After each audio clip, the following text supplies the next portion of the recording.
Welcome to Soup Crafts. I am Soup. Today, we're going to open door number 4. Door number 4 looks to be a banner die set. And it is. Let's check it out.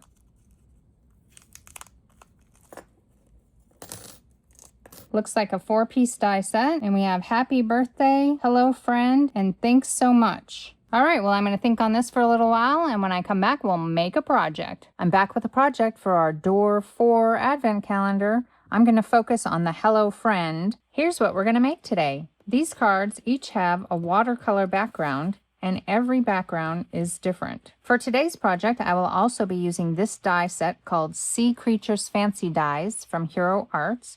This came in a card kit a couple years ago. This die set is available on their website. And we will also be using this stamp set called Mermaid Cove that came in the same card kit. It does not appear that the stamp set is still available. I've got my banner and my seahorse cut out of a heavy light blue cardstock. They're both debossed, so I'm going to use the ink to paper method. I'm going to be using Memento Grape Jelly, Memento Bahama Blue, and Memento Lilac Posies. For this one, I will use the blue. And I'm just going to take this and run it along here. Now let me tell you a little more about the Advent Calendar. While many people contributed to the idea of a Christmas countdown, history points to one man as the father of the modern Advent Calendar, Gerhard Lang. Like many great inventions, his was inspired by a childhood memory. Now with this banner, I do have some problems with the letters popping all the way out, and I have found that if I put it this direction through my die cutting machine, it doesn't do that, but I wanted to use my little die cutting machine, so all of mine went through this direction. I guess that was probably me just being lazy.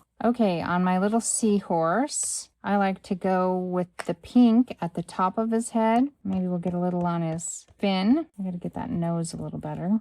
Then I'm going to move on to the Bahama Blue, and I'm going to run that along the edge of his fin line here. Growing up in Germany in the late 1800s, Gerhard was an impatient child who constantly asked his mother how many days were left until Christmas. And then I'm going to come down his body, and we'll blend it a little bit in on his neck and chin there. Now I want to be careful as I'm getting down to the tail because I catch these and then I bend them up. To help him visualize the weight, his mother, Mrs. Lang, hand-sewed 24 small cookies onto a square of stiff cardboard. And finally, I'll take the grape jelly, which we're kind of making the grape jelly color already when we blend these two together. She told him he could eat one each morning. This simple act of a mother's creativity would eventually spark a multi-million-dollar industry. I like his nice blue belly. Oh, I've been leaving the eyeball in, but this one came out. I'll put a little black piece of paper behind him for that one. Okay, I've got this piece of watercolor paper that I have already painted. I'll put in a clip of when I did this part.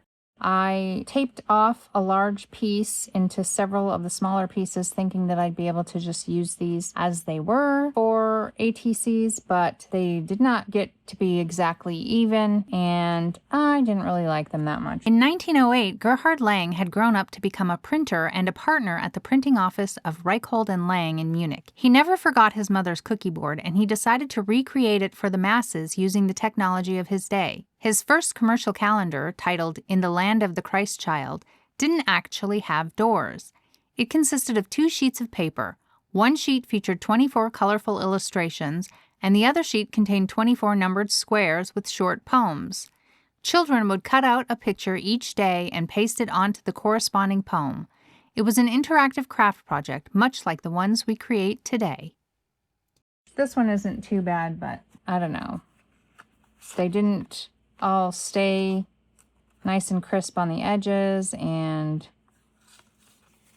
there were issues. We're going to use a process called glazing, and we're going to go over this with some blue. And I've already wet my paints down, and I'm going to wet my paintbrush, and I'm just going to pick out some blue, and I'm going to dip into the dirty water to get some water in there.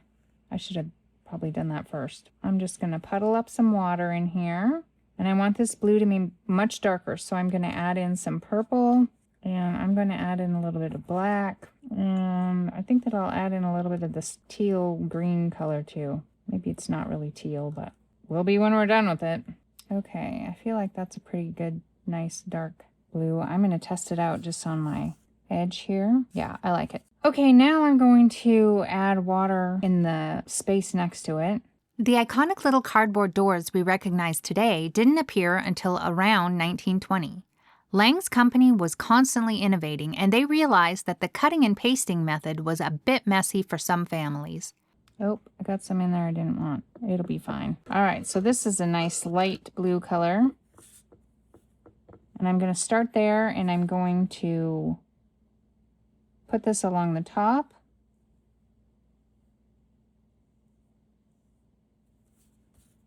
And I'm going to carry it all the way down. And for this first layer, I'm just going to dip into here. And then I'm going to help this dry with my heat tool. Now I'm going to add some more of the darker blue in here. And then I'm going to go across making sort of a wave pattern. Then I'm going to add a little water to my brush. And I'm just going to take this down. Once again, I'll use my heat tool to dry this. And now I'm going to do the same thing. I'm going to take this darker color. I'm going to add some into my lighter color. And I'm going to do it again. I'm going to make my wave. I'm going to dip it in the water, and I'm going to drag it down. And I'm going to keep doing this process until I've done it about 5 or 6 times. Helping it dry with my heat tool after each time. And my paper is going to get all warpy, and that's okay. I learned this process from Andrea Nelson Art, and she was making mountains. I just thought I would use it for water. They developed a double-layered cardboard design where the top layer had perforated windows that could be pried open to reveal a hidden image or a Bible verse underneath. These were marketed as little Advent houses. This peekaboo mechanic added an element of mystery and surprise that transformed the calendar from a simple countdown into a daily event that children looked forward to with genuine excitement. I'm going to take my bone folder and straighten this out just a little bit while it's still plenty toasty. Just because I don't like how it's got the kind of pooling up there. I mean, it's fine.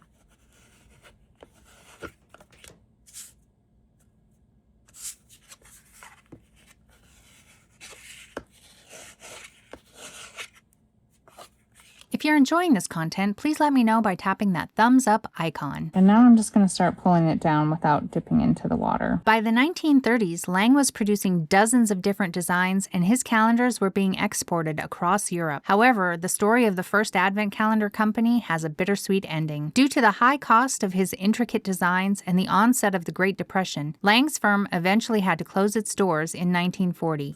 Okay, now I want this top to be a little bit more blue. So I don't want it to be dark blue though. So I'm going to just add some water in here, and that should be good. And then I'm just going to go ahead and paint over this again. Okay, and then I'm going to dry that. Okay, now I'm going to take my panel over to my guillotine, and I'm going to just cut off all of the white edges. Okay, I ended up remaking this card because I glued down the parts, but I forgot a step. So I'm going to put this up in the corner of my Misty, and I'm going to take this big plant down at the bottom. You could use any of them, but this is the one that I like to use. And I want that stamped on there. Now, I think on the other ones I did it before I cut it off. I don't know how much of a difference it's really going to make, but I'm going to stamp this in chipped sapphire. Shortly after, the onset of World War II led to severe paper shortages and a ban on religious calendars by the Nazi Party, nearly erasing the tradition from history entirely. Okay, now I'm ready to cut this in half. It would take a post-war miracle and a chance encounter with an American president to bring the tradition back to life. I'll put the hello at the top, and we'll put the friend at the bottom. And I like to have it hanging off the edge just a little bit. Just the very end of that little tail there. And then the seahorse. This one's eye stayed in.